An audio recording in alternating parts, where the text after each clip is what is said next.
लोकसभा निवडणुकांच्या पार्श्वभूमीवर सगळेच पक्ष तयारीला लागलेले आहेत आणि शरद पवार हे सुद्धा आता तयारीला लागलेत। त्यांनी सुद्धा मोर्चे बांधणी सुरू केली आहे।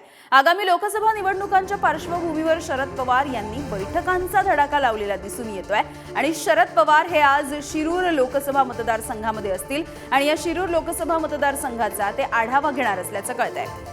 अमोल कोल्हे हे शिरूरमधून खासदार आहेत आणि अमोल कोल्हेंसाठी शरद पवार हे काही वेगळी रणनीती आखणार का हे बघणं सुद्धा महत्त्वाचं असेल। सकाळी 10 वाजता बैठक होणार आहे। शिरूर लोकसभा मतदारसंघाचा ते आढावा घेणार असल्याचं कळतंय। ज्ञानेश्वर चौतमल आमचे प्रतिनिधी आहेत आपल्या सोबत। ज्ञानेश्वर, शरद पवार आता मोर्चे बांधणी करताना दिसतायत शिरूर लोकसभा मतदारसंघाची।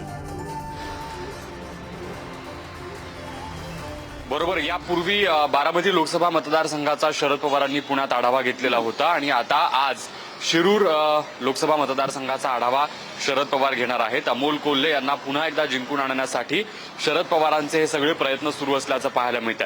शरद पवारांच्या लोकसभा मतदारसंघांच्या आढावांच्या प्रायोरिटीमध्ये जर आपण पाहिलं तर सगळ्यात सुरुवातीला बारामती, दुसऱ्या नंबरला शिरूरचा नंबर लागतोय। यापूर्वी अजित पवार यांनी आता अमोल कोल्हे कसे खासदार होतात हे मी पाहतो अशा पद्धतीचं ओपन चॅलेंज हे शिरूर लोकसभा मतदारसंघाच्या बाबतीत दिलेलं होतं। त्यामुळे एक वजन या मतदारसंघाला लोकसभेच्या अनुषंगानं प्राप्त झालेलं आहे।